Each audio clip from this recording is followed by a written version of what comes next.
This is the Annex, a sociology podcast. I'm Joseph Cohen from Queens College and the City University of New York. Today we talk about communicating the limits of our knowledge. My co-panelists are Gabriel Rossman from UCLA, Pat Riley from the University of California, Irvine, and Daniel Lorison from Swarthmore University. Our discussion was recorded on February 27, 2019. Recently, I read two news pieces that had me thinking about sort of the public communication of scientific findings. So first, did you guys see that story that was circulating through the media a few days ago about screen time and child well-being? There's a story in the Times, and I think I circulated one from Vox. Yeah, I'd read that. Yeah, but I don't remember, and most of the listeners probably haven't heard it by the time it will have been 10 days later. So why don't you just synopsize it? Totally. So, if you're a parent, there's no doubt that, you've heard word about, the negative effects of screen time and mobile electronics, particularly with regard to mental health. And basically, the argument from these pieces is that our understanding of what the data say and the kind of data that we're talking about are two different things. So, a lot of these screen time studies are based on measurements of total time facing a screen, right?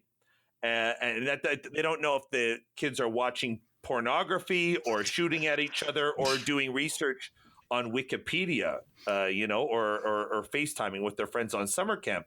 And there's a measurement uncertainty that injects this literature with a messiness, is how it's described, such that it's really hard to say whether or not what young people are doing on screens is really causing them any damage. There's gross associations and we don't know how. We're dealing with very crude measurements. And I saw a similar article that made me think about the same thing. It was circulating. I saw it in Quillette through, that email that the Heterodox Academy sends out on motivated reasoning and science. And basically, this is another story about how the American Psychological Association and other professional psychology organizations are putting out public notice about the damaging effects of spanking. I don't spank my children. I don't really think it's a very effective parenting strategy. It's not going to resolve conflict. But the person who wrote it is arguing that the literature is inconclusive. And yet there's been stories of people who've been arrested for spanking their children because there's a widespread view that psychology has deemed this stuff to be damaging to children, right? So there's two... Yeah, fortunately, this is the kind of thing that could only happen at APA. The ASA would never issue some type of official statement ex cathedra that reflected the consensus among its members in their personal lives, but didn't actually reflect a strong scientific consensus in sociological research. That's the kind of thing that psychologists have to deal with, but a sociologist never. Yeah, right. but seriously, it's a problem in the social science business, right? And I get it. There are journalists who want to write stories. And, you have a regression analysis, a paper with a regression where you had some type of proxy for the effect. And, there's measurement problems and, it's not slam dunk evidence, but you trot it out to the journalists and the journalists report it as fact. And then people make real world decisions based on an understanding of what scientific consensus says is, the truth and what the evidence actually says. And I've been thinking about, are we as a discipline failing to communicate the uncertainty or the limits of our knowledge? I think you're conflating two separate issues, right? So one issue is I write a paper, my university puts out a press release that makes it sound much more certain, the author's available for comment, but we're not even going to have a link to the paper because we know you're not going to read it anyway, all that sort of stuff.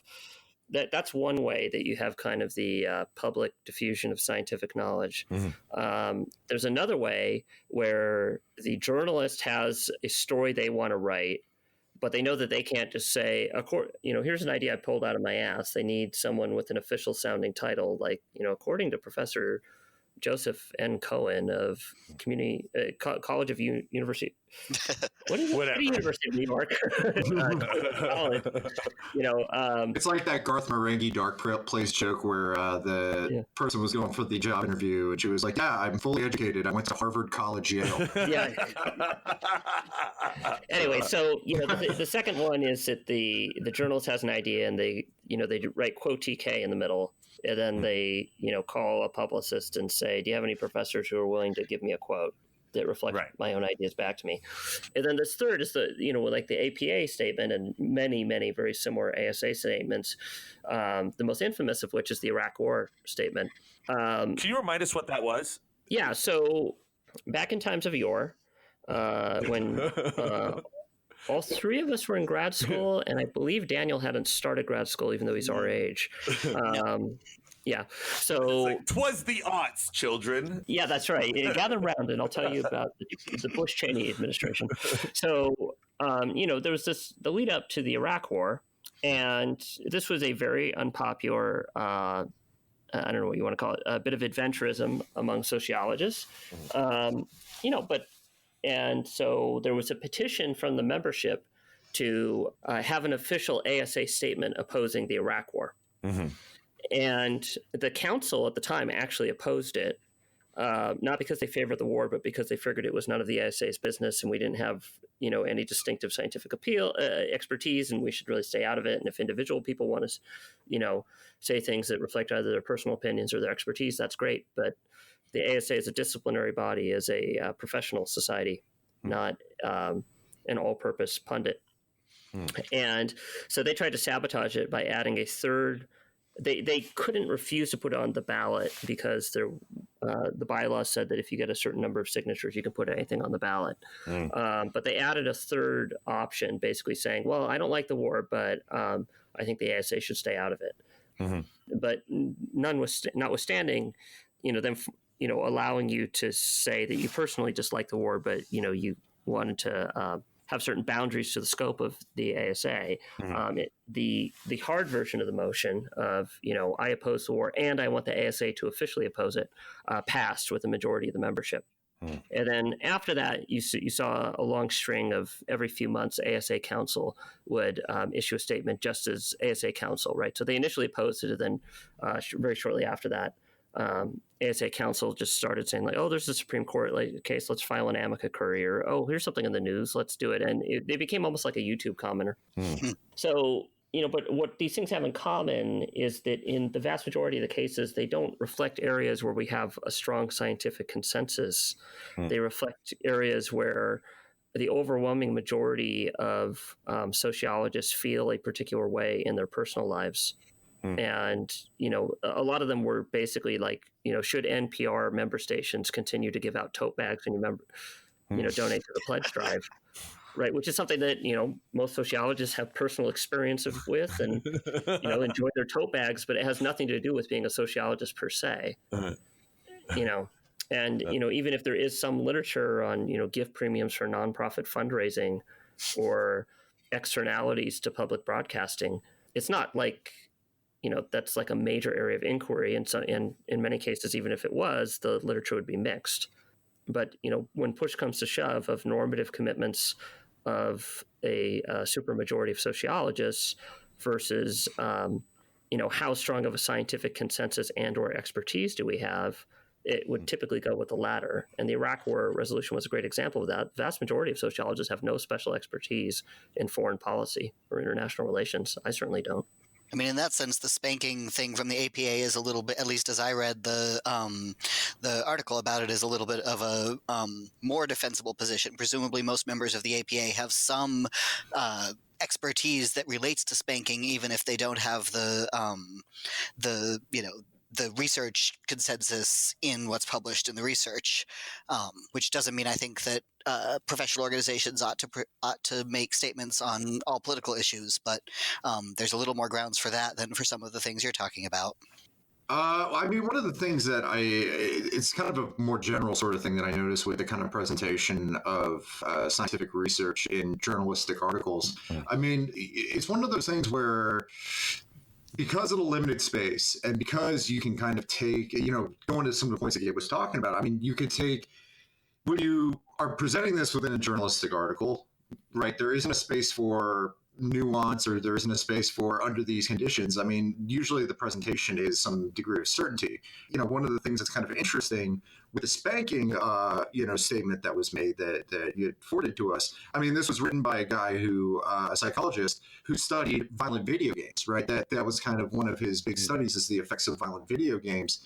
And, that being at a time in which, I mean, in my generation, all the evils of the world were created by video games like Doom and listening to Rammstein, which, you could say that listening to Rammstein is negative in certain levels, but, there's a certain aspect where, when you talk about these particular sort of effects or you describe these effects to these events, there is this sort of thing where, and he brings up in this article, like, the playing of violent video games, in his research, people play violent video games, but the effect is in other factors that are more drivers having to deal with, individual personality traits or, other sort of pathological things or more social factors. But, because there is this sort of thing where you look at the abstract or you look how it's presented maybe in a press release, and there isn't this space to say, okay, this is causality or this is correlation, in the presentation of these articles, typically, or, the way in which people will bring up these sorts of things in discourse, there isn't that space for it, right? So, I mean, I can remember being a kid and hearing Fritz Hollings talking about how Beaver and Buffcoat should be taken off of MTV because it makes kids burn down their houses because Beavis played with matches. Yeah. And, it's one of those things where I think that, part of it is how the presentation happens within the, some of the things with professional organizations, but even in the kind of reporting or kind of sharing of this sort of information in these sorts of studies, I mean, the way in which it's presented to the general public doesn't have necessarily the necessary degree of nuance or the necessary degree of, causality versus correlation that, is necessary to really kind of understand the stuff that people are talking about. And also the effect sizes thing too that he mentions, where small effect sizes versus large effect sizes. They say, oh, it has a negative effect. It's not a thing of let's get into what the beta coefficient is. It's something where it's like there's a negative effect, and and then it kind of gets brought out whenever there are these big stories. With the Spanky one, I remember it was brought out when Adrian Peterson, the running back for at the time the Minnesota Vikings, had gotten arrested for hitting his son with a switch. To discipline them. And, it's one of these sorts of things where, it's interesting how these sorts of things get kind of carried out and reported in the media and used. But, I mean, I don't know. Gabriel probably has more of a connection to it now because of the fact that everybody's asking him for the inside scoop on who's going to win the Oscars so they can, report it or go on, whatever betting websites there is and get the inside track. Yeah, but that's not like contentious. Nobody, things like spanking or, the various things that the ASA chimes in on, it's like, you feel like you're denying people rights or you're upending civilization or something like that if you have the wrong opinion on it. Whereas nobody ultimately really gives a shit if Green Book's going to win an Oscar. So, the kind of media requests I get don't have that aspect. Well, let me ask you guys a question though, right? Imagine you're doing spanking research and you find some broad association with sort of a marginally significant effect and moderate size, and you just don't feel like it's that you're not making a strong case for the argument. Your evidence is, quote, suggestive, unquote. And then someone writes a piece that makes it sound like you have just arrived at definitive results. Do you have a professional responsibility to go on Twitter and communicate the weakness of your results, like tell the public? I think even before that, what you have a responsibility to do is back down the publicist. What do you mean? Right. It's very rare that, the ideologues or the clickbait authors or whomever are, flipping through Google Scholar looking for citations themselves. The way this stuff gets into public consciousness is a publicist from your university or the journal or ASA or whatever writes up a press release makes it sound like, and they don't want to emphasize that spanking changes child outcomes by, a tenth of a standard deviation. Yeah. And that's only with one specification. And with the other specification, it's a 20th of a standard deviation, but it's in the opposite direction. They just want to say spanking ruins kids. Right. And so it's your responsibility as an author to be willing to walk, because ultimately, what do you care if the publicist doesn't get a press release out of your work? Right. I mean, I think for me, if I've got a result that I feel like is shaky or small or et cetera, I would question, first of all, publishing it, but second of all, right, going to a publicist at all. Like, I wouldn't want the rest of you guys to know about my research that I'm not that proud of or sure about or et cetera. I would want that to be, if not in a file drawer, I would never tweet about it. I would never, et cetera. So I think even before the question is sort of how does the publicist get a hold of something with a small or questionable effect size? Unless you're an author who's published something where it so strongly confirms your priors that you're ignoring the fact that the effect sizes are fairly small or something like that. But if you're being responsible, hopefully with your own analyses, you already know this is shaky and maybe it should be in a journal because I do find something and it's above the level of statistical significance and it could add to the general knowledge or whatever else, but it shouldn't be something that that goes on the cover of the New York Times. Well, I don't know. You're kind of conflating effect size and certainty about the finding. And, you can be reasonably certain about a finding and it can still have a small effect size. Right. Because, honestly, in social science, most things don't matter that much. Right. Right. But, I think if it's either, you want to be cautious about how you publicize it, et cetera, convey right? the findings. Yeah. I think, uncertainty of results or low statistical significance and small effect sizes often go together, not always. And so I think if you've got either, you have a responsibility in some sense to be cautious in reporting your results, in talking to a publicist, in being willing to go all out with the publicity. That seems like the sort of thing hopefully we all save for when we have something we really think matters and is substantial as well as significant, as my stats teacher always said. But should we make a positive effort to communicate the limits of what we know and what we found out? Because it's one thing to be like, I'm not going to talk to them. They'll just find somebody else to do it. And I'm wondering, is part of the problem that scholars do not take a strong role in communicating the limits of what we know? Do we have to undercut our authority to more accurately portray, what we have to offer and maybe prevent the abuse of, the legitimacy we're afforded? I think that's really tricky because, I have one example of this where I was talking to a journalist who was doing a story around our ASR article about the class ceiling, and he had found some number in there and he wanted me to confirm that was exactly the right number. And I kept saying, well, if I do it with logged income, I get this percentage. And if I do it with without logging the income first, I get this other percentage that's a little bit different. And if I do it, with these controls, and he was like, no, you are a researcher. You have a number. You have to be sure. And however much I said, that's not how it works. He wouldn't believe me.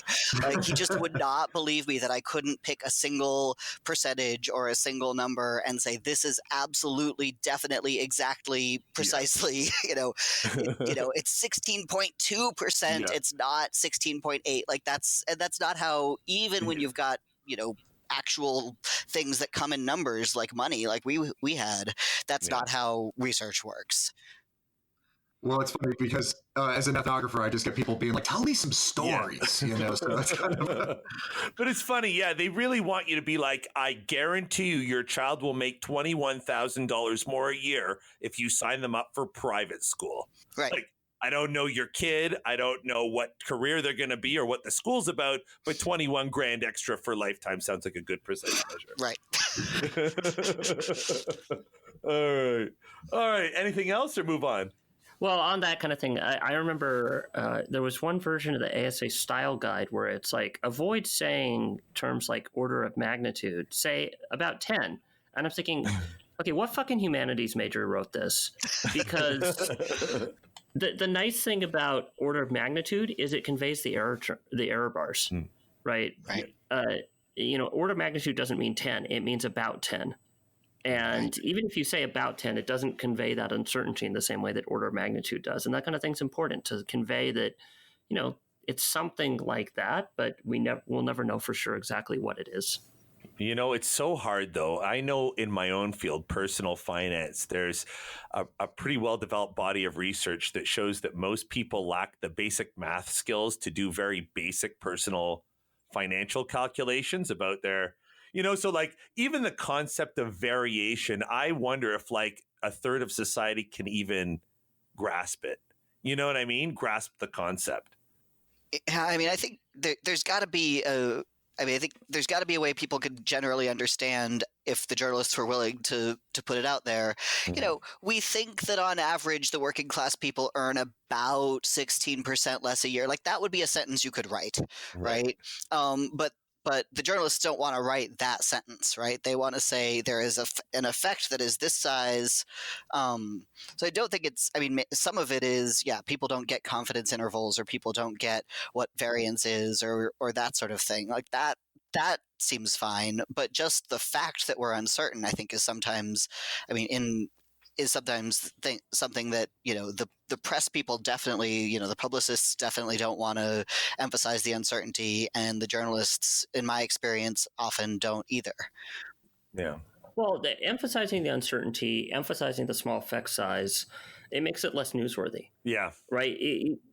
And you can see this most obviously if you don't look at social science, but like somebody made a graph of all the foods that give you cancer or keep you from getting cancer, and what the effect sizes were that were reported.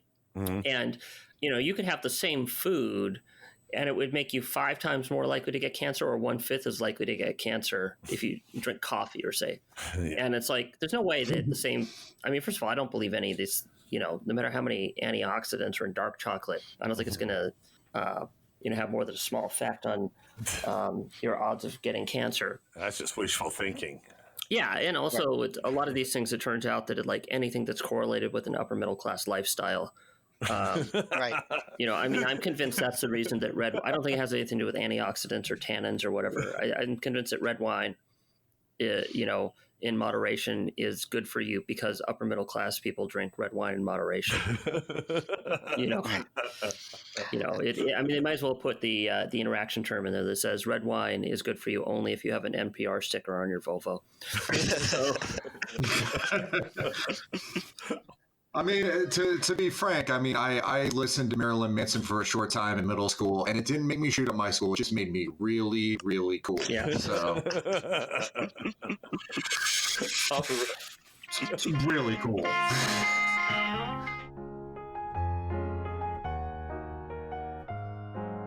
You've been listening to The Annex, an academic sociology podcast. You can visit our show site at sociocast.org/annex. We are on Twitter @SocAnnex and on Facebook, The Annex Sociology Podcast. Our producer is Liseth Moreno. Music by Lena Orsa. I'm Joseph Cohen. Thank you for listening.